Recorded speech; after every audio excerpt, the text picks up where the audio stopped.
And hi, welcome to the Horror Babe Show. I'm your host, Chelsea Beller.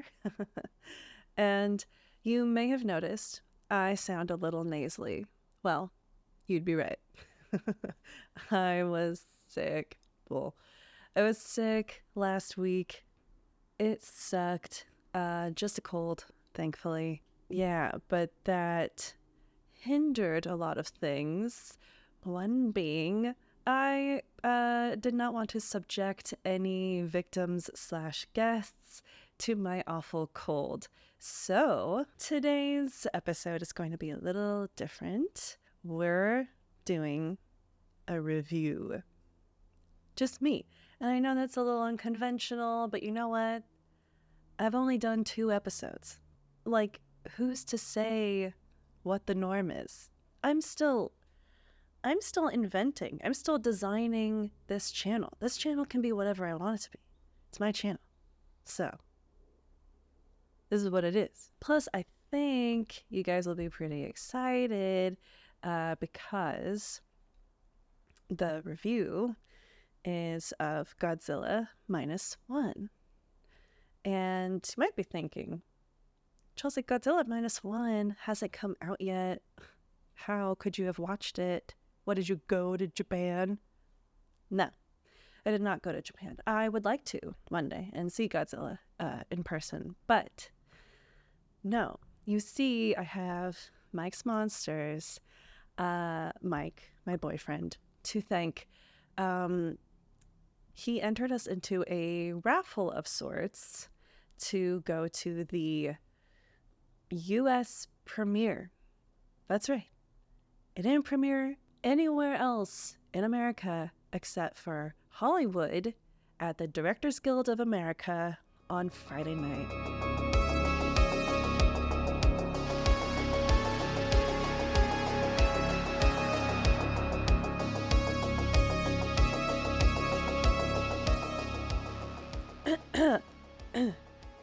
I'm fine, I just need some coffee, obviously. Pumpkins, it's still fall. Don't judge me. I don't judge everyone who puts out their Christmas stuff the day after Halloween. Okay, I do. But anyway, what was I talking about? Oh yeah, Godzilla. So Mike, my boyfriend, Mike's Monsters, got us tickets to go see Godzilla Minus One at the Directors Guild of America in Hollywood on Friday night.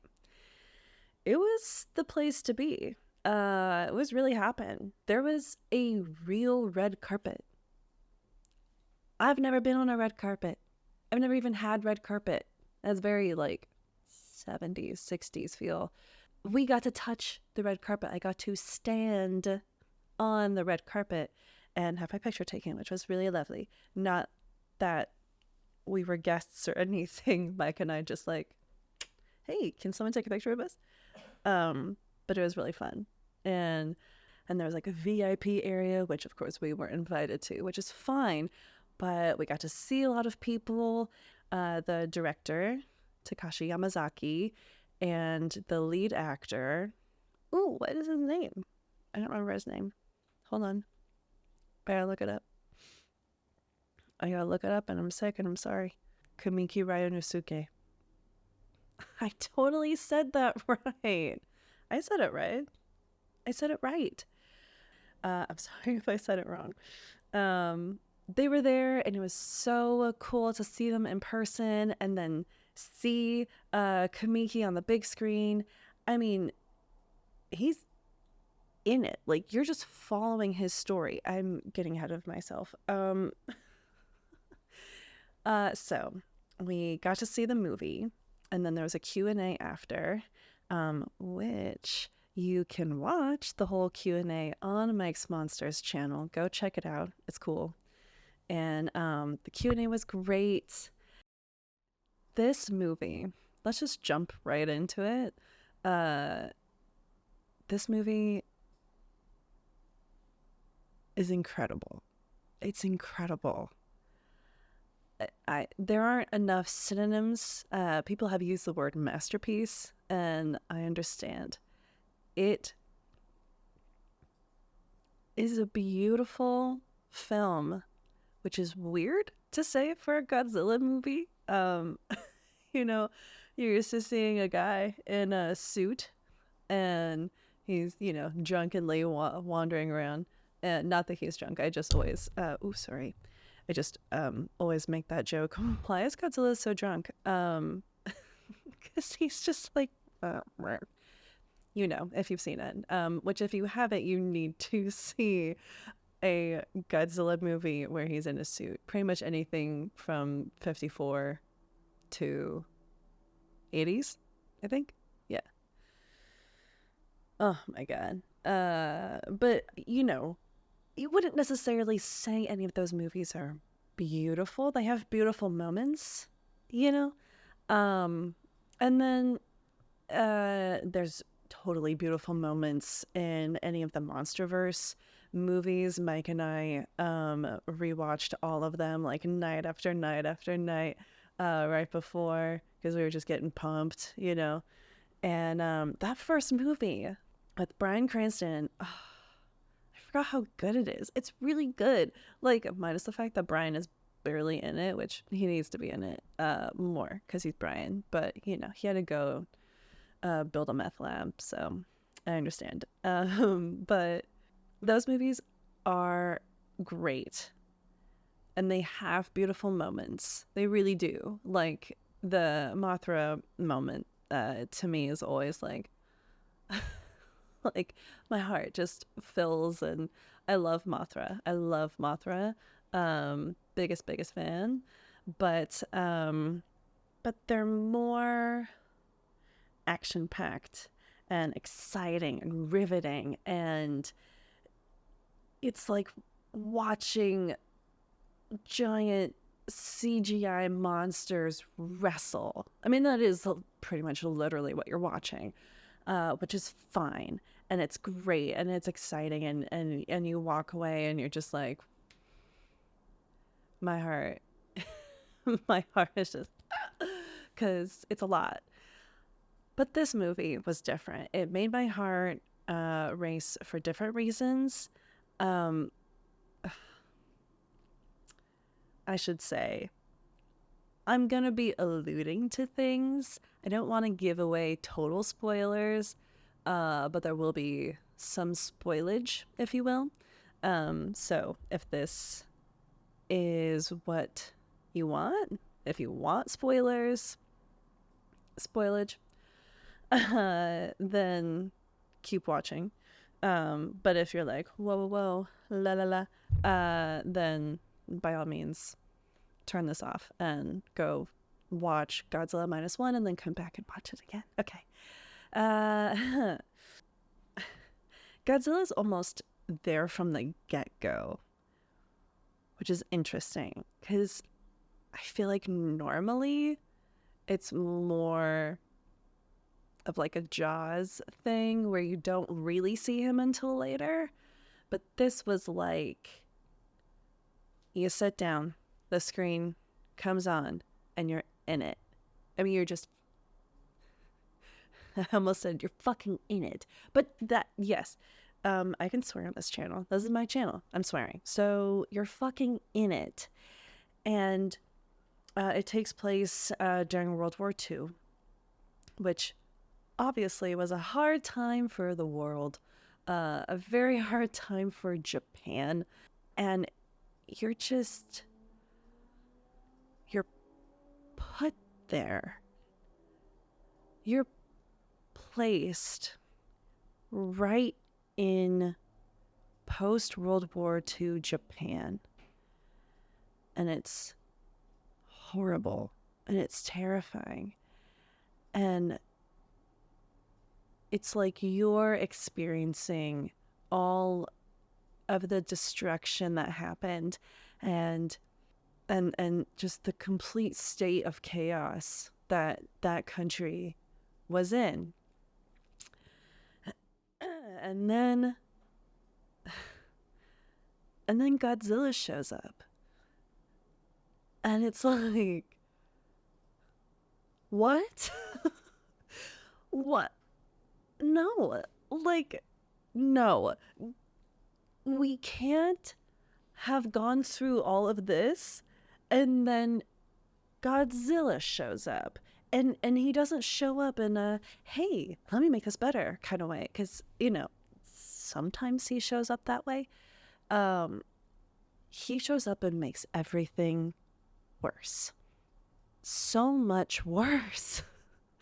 I swear to you, I was gasping. I was so taken aback.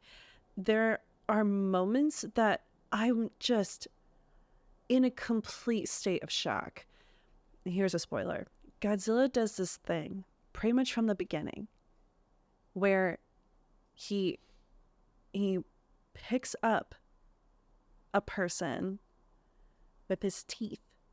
And I'm like, oh my God, is he going to eat a human? Like, he doesn't really do that. He doesn't really hurt people. I mean, sure, when he's, stomping around, he steps on people. But it's kind of like when you're a human and you're walking around and you step on an ant. It's like, well, I couldn't have helped that. The ant was small and I couldn't see it. I'm so tall, I'm up here. And Godzilla has done that, but from the movies that I've seen, he hasn't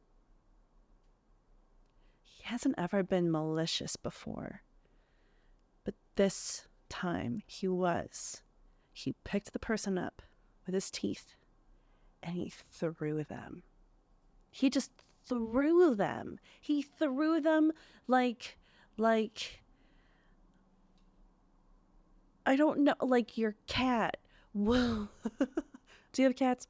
Like your cat will pick up a mouse. My cat has never even seen a mouse, but you see like videos and stuff. Pick up a mouse and throw it. Oh, you like a toy. He'll pick up a toy and throw it because he's a cat and he's a predator and that's what he does and he's having fun and there's the spirit of maliciousness, but it's not really malicious because he's a cat and it's a toy and whatever. But anyway, Godzilla picks up this person with his teeth, throws them, and then picks up another person and throws them. Like he's having fun with it. Like it's a game of golf for him. He's just like, hey, this will be fun.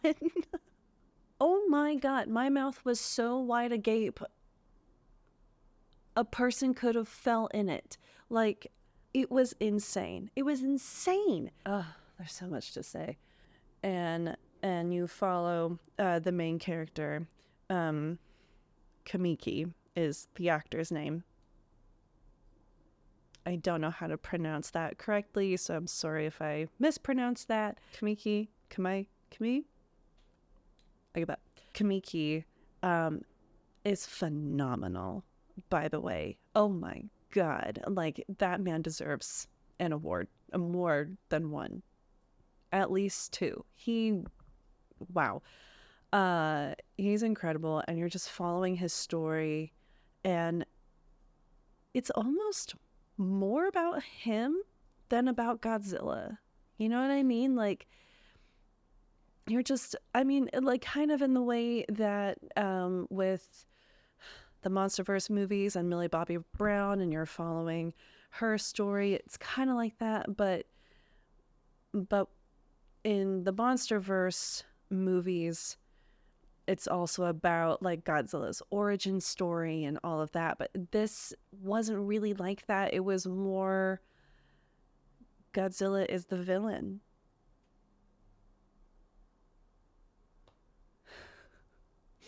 I just realized that. Godzilla was the villain, and like he's not always the villain, and that was so hard. It was so hard. I remember thinking, what movie am I watching? Like, this is traumatizing. But you're following along Kamiki's story, and I really don't want to give it away because I want you to watch it.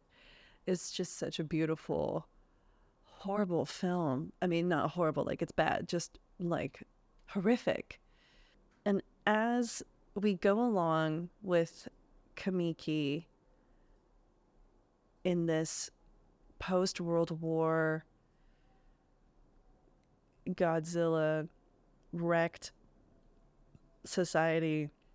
We meet these other characters, and they're all strangers, but that's what you learn. What it must have been like after the war. So many families were destroyed. Just destroyed, disintegrated. And you had to make your own family. And that's what he does. He makes his own family. And it's beautiful. I'm sorry I keep using the word beautiful, but really that is the descriptive word that encompasses this film. Because also it was cinematically beautiful. It's him finding these people who've also lost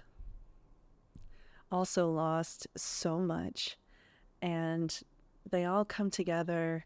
The city, essentially the country, really comes together to figure out how they're going to defeat this monster.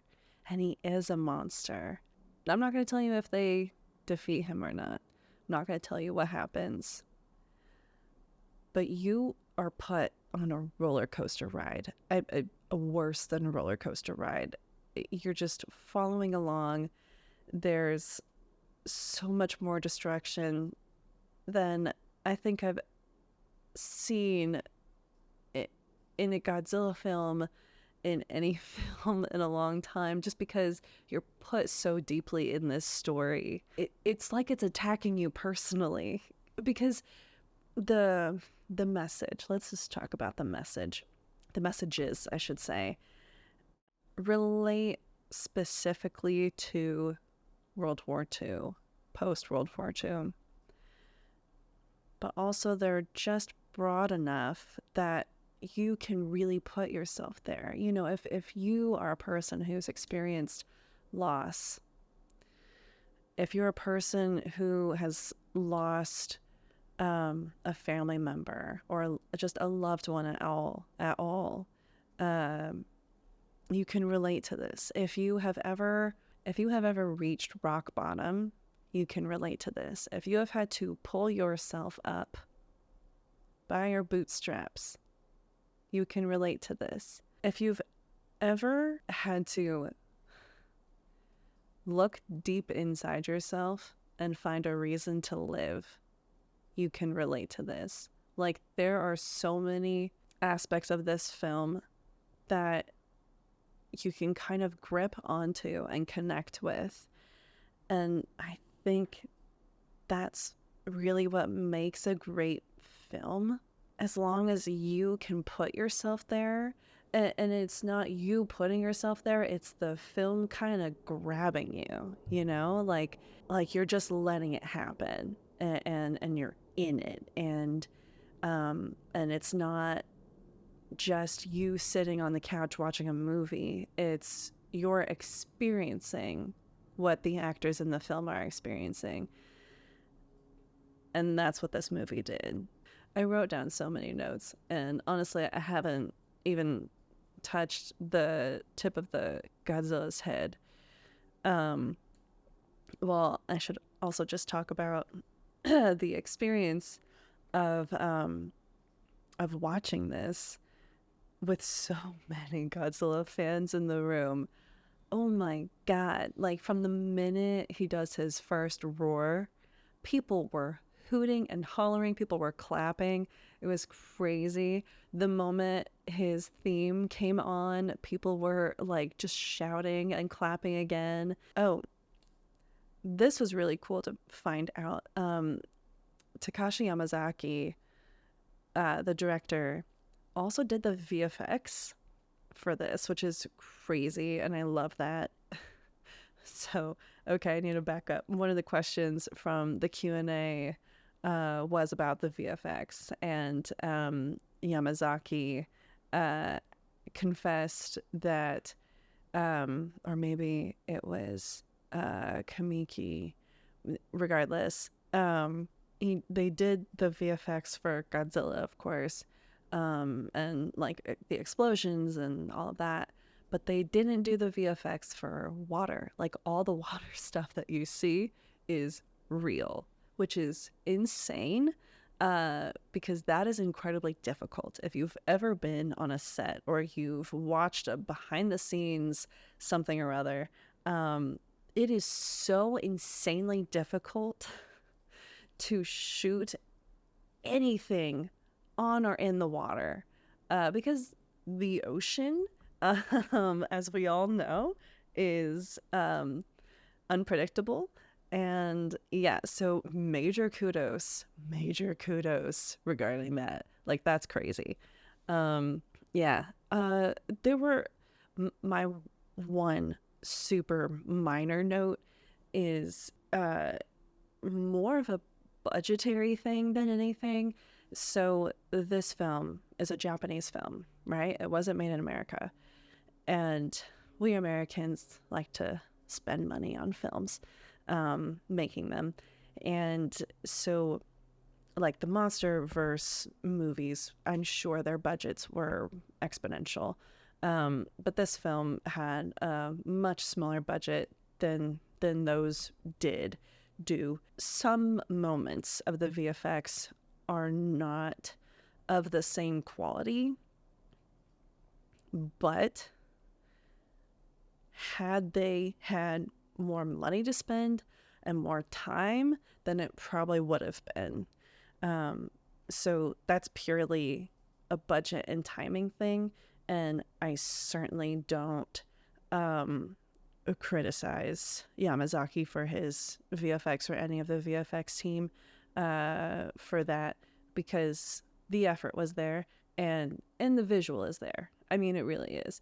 That is why I feel so strongly about the film, because regardless of that small minute thing, you're in it.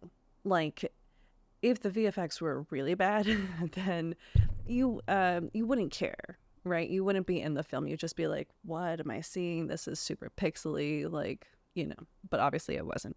Just incredible that he directed and did the VFX. I love that. I love when the people in charge, you know, kind of dip their hands in other things, and just really shows how much talent that person has and their entire team, honestly. For some more spoilage stuff, I was really taken aback by this one moment where they strike Godzilla.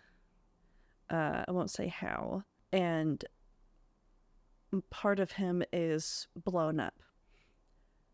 But then he does this thing that I don't think I've ever seen a Godzilla do, and maybe they have. He regenerated, essentially.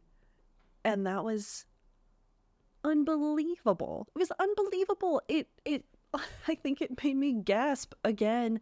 And I was like, what the hell? What the hell is this? Like, the fact that he was struck pretty hard, and it just didn't even, I mean, he barely flinched, you know, and then he just like, it was almost fantastical. So, God, I feel like I'm a floating head in a sea of black, but it's a Godzilla shirt. You just can't see it. Godzilla. There you go. The night was amazing. The film, I was in absolute tears by the end of it. I experienced so many emotions throughout the course of this film. I was terrified. I was shocked and appalled. I was traumatized. I was heartbroken, and there's a moment, I'll say, at the end that's incredible. So I feel like this review has been a roller coaster. Hey, thanks. Thanks so much for watching this, even with me being all nasally. It was so great to see and hear the lead actor and the director and their reactions to our reactions. One of the things they said was when they had the premiere in Japan, Americans and Japanese express themselves very differently. And Yamazaki was totally thrilled by our American reaction. So that was really cool. I could tell they were over the moon about how we felt about it. And, they made an incredible film. So they should be proud. And I can't wait for you all to see it. I would love comments about it after you see it, before you see it, what you think it'll be, what you're hoping to see, and also just comment and say hi. I love when people say hi. I love when people like and subscribe.